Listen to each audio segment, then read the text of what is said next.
Bonjour, bienvenue, nouveau numéro de Valeurs Ajoutées sur Boursorama. Aujourd'hui, on vous parle de la gamification de la bourse. Bonjour Raphaël. Bonjour David. Alors gamification, c'est un terme anglo-saxon, peut-être même un néologisme qu'on pourrait traduire en français par... comment le traduire en français ? On parle de ludification, c'est pas tellement plus joli que gamification, mais voilà. Bon, on va l'utiliser. Là, en gros, c'est pour dire que, notamment aux États-Unis, c'est là-bas que ça se passe évidemment, beaucoup d'applications pour investir en bourse sont nées dans le sillage de Robinhood et beaucoup reprennent les codes des jeux vidéo. C'est ça l'idée. Le point de départ, il est là. Hein. C'est ça, et d'ailleurs ça peut dépasser le cadre des marchés financiers. C'est cette tendance de nos sociétés d'utiliser les ressorts naturels, les prédispositions naturelles de l'être humain pour le jeu, pour favoriser alors soit l'acceptabilité, soit l'usage, évidemment, dans ce cas précis, de certaines applications. Donc c'est une tendance qu'on a vue dans nos sociétés en général. On peut parler du marché des paris, par exemple. Le pari, c'était il y a 15 ans quelque chose d'obscur qui se faisait dans un casino. Aujourd'hui, c'est sympa le pari, c'est marrant, c'est sur son téléphone portable, on a des notifications, on clique. Et donc, ce marché a été ludifié. Et effectivement, depuis le Covid, depuis l'année dernière, cette tendance à la ludification a atteint les marchés financiers. Et ça, évidemment, ça peut avoir de l'impact. Voilà, avec des fonctionnalités, quand on va regarder un petit peu ces applis boursières, on y offre des prix, on voit des roues de la fortune, des tickets à gratter, on voit plein de lumière en fonction de ce qu'on achète. Enfin, on sort un peu de ce qu'on a connu de l'investissement à la papa, quoi.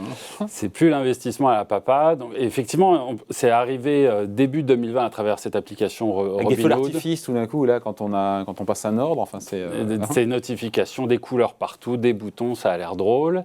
Et c'est arrivé aussi à un moment où finalement, on était tous confinés. On est début 2020, c'est le Covid, on est confinés, on n'a rien à faire. Et puis, on n'a pas beaucoup dépensé. On a reçu parfois même des chèques des gouvernements via des stimulus. Et donc, notamment aux États-Unis. Hein. Principalement aux États-Unis, c'est clair que ça a moins été le cas en France. Et donc, ces personnes qui étaient chez elles coincées se sont retrouvées à se dire que finalement, investir, ça avait l'air sympa. Regardez cette application Robinhood, il y a des pop-up, il y a des notifications, on s'amuse. Que de toute façon, on n'a pas grand-chose d'autre à faire, donc pourquoi pas. Et puis même d'investir tous ensemble, au même moment, sur les mêmes noms, c'était encore plus sympa. Donc là, on peut échanger, on est sur des forums, on échange des idées d'investissement, on échange des photos de nos comptes bancaires, de la performance de nos investissements. Et donc finalement, cette activité... Et on se coalise pour... C'est intéressant aussi ce qui s'est passé sur certaines valeurs américaines. C'est ça. On se coalise sur certains noms, certaines valeurs. Et évidemment, dans des gros volumes, ça a eu de gros impacts sur certains segments de marché et avec des ramifications sur le reste du marché qui perdurent finalement aujourd'hui. Bon. Après, il faut dire ce qu'il y a, ces applications, elles poussent les clients à trader à spiler à court terme. C'est ça l'objectif aussi de ces applications. C'est que les gars, derrière, ils tradent le plus possible. L'incitation à traiter est grande, et c'est d'ailleurs très problématique, on pourra y revenir, mais il y a un sujet régulation vis-à-vis de l'arrivée de ces applications. Et puis ça a encore une fois eu un impact sur le fait que tout d'un coup, cette coalition de gens qui traitent les mêmes noms font bouger certains noms. Et on se retrouve sur un marché où GameStop, maintenant... c'est AMC aux États-Unis, c'est toutes ces valeurs qui étaient attaquées parce que trop endettées, parce que problème de stratégie. Et donc, il y a eu cette coalition des petits porteurs et qui a fait monter les cours dans des proportions absolument gigantesques. Bon, c'était l'an dernier, mais voilà. C'était l'an dernier, ça perdure, quand on regarde les... Ça continue aujourd'hui ? Ça continue aujourd'hui. Les niveaux de valorisation de ces actions sont très élevés. On n'est pas au niveau les plus hauts de 2020, mais on est sur des niveaux très très élevés. GameStop doit traiter, j'ai un peu oublié, dans les $150. Il était à $4 avant le Covid, donc vous voyez un petit peu l'amplitude. C'est pas retombé, quoi. Donc c'est pas retombé. Et aujourd'hui, le marché regarde le facteur retail, le facteur investisseur individuel. C'est devenu un facteur de marché comme un autre. Avant, on le ridiculisait un petit peu, l'investisseur individuel. C'était pas quelque chose nécessairement qu'on regardait. Les volumes étaient faibles. On disait d'ailleurs souvent, il faut faire l'inverse de ce que fait l'investisseur individuel. Quand il vend, il faut acheter des versos. Ce qui est très cynique et très faux. Mais c'était quelque chose qui avait monnaie courante sur le marché. Aujourd'hui, on rit moins. Ces investisseurs, ils représentent des volumes importants. Globalement, ils ont fait de l'argent. Ils ont investi en mars-avril 2020 sur des actions qui ont très souvent surperformé le reste du marché. Et donc, il faut savoir ce qui se passe chez eux. On a certains intervenants qui sont présents sur les réseaux sociaux, des acteurs de marché, et qui cherchent à comprendre, à entendre la nouvelle tendance, quelle action est discutée, quel type de valeur risque de sous-performer parce que cet investisseur individuel est intéressé. On a un front renversé, là. Exactement. Donc ça, c'est une nouveauté. C'est aujourd'hui un facteur de marché à prendre en compte, l'activité de l'investisseur individuel. La deuxième nouveauté qui est peut-être moins réjouissante, c'est le fait que ces investisseurs ont non seulement investi dans les marchés, mais ils l'ont fait avec du levier. Ils l'ont fait avec des options. Ils l'ont fait à travers des spéculations et des prises de risques parfois très excessives. Excessives, c'est ça l'idée. Et tant que la musique joue, tant que la petite musique continue, il n'y a pas de souci. Tant que le pari est gagnant, quoi. Tant que le pari est gagnant, on continue. Mais le jour où ces actions commenceront à dévisser, où le marché globalement baissera, on pourrait avoir des appels de marge, des investisseurs individuels en difficulté, et là tout d'un coup ça sera beaucoup plus compliqué.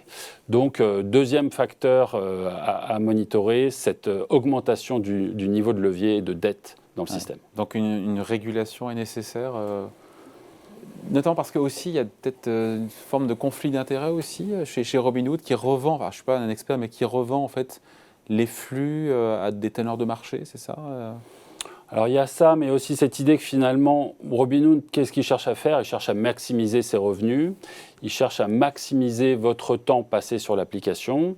Et donc pour ça, effectivement, il y a plein d'algorithmes, des notifications. Il va vous parler, par exemple, des actions les plus populaires sur Robinhood.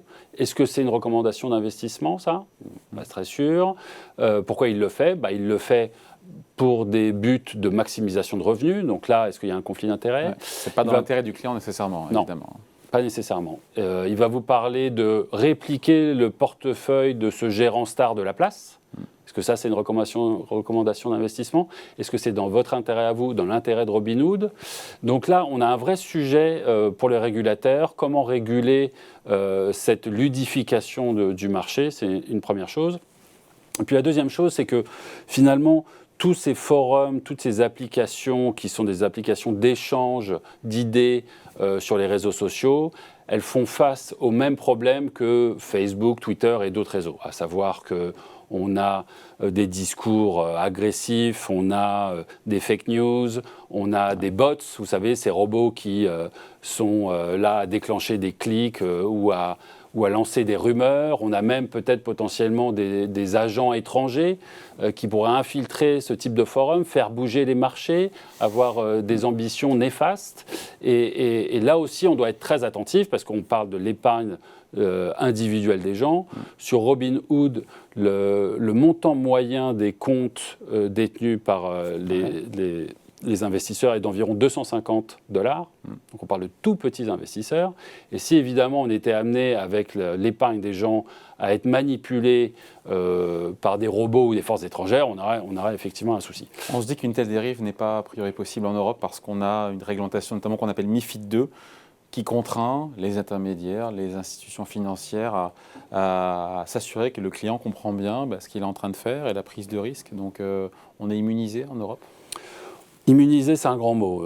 On a vu cette tendance un petit peu se développer en Europe. Elle est moins prononcée que ce qu'on voit aux États-Unis. Effectivement, on est probablement assez bien protégé par la réglementation aussi, mais globalement, il faut être vigilant. Ça rappelle aussi le rôle du gérant d'actifs plus traditionnel. Le gérant d'actifs, il a des devoirs vis-à-vis de la recommandation d'investissement, de la protection des intérêts de ses clients. Et effectivement, ces devoirs que le gérant d'actifs porte, ils doivent être prolongés sur ce type d'application probablement. Bon, est-ce que tout est à jeter, on finit là-dessus, dans cette gamification, encore une fois, de la bourse?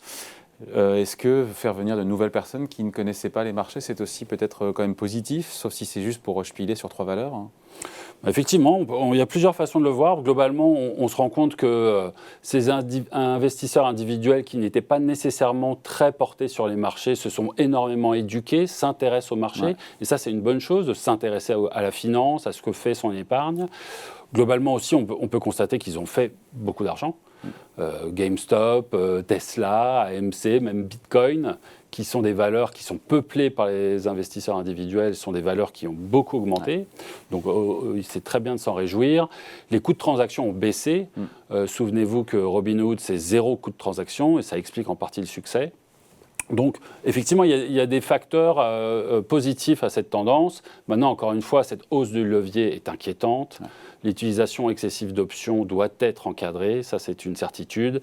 Et puis garder un œil effectivement sur ces excès vis-à-vis de cette idée que le forum social que représentent ces applications peuvent être manipulés ou incités à une certaine négativité. Voilà, merci beaucoup. Explication, décryptage signé Raphaël. Merci Raphaël.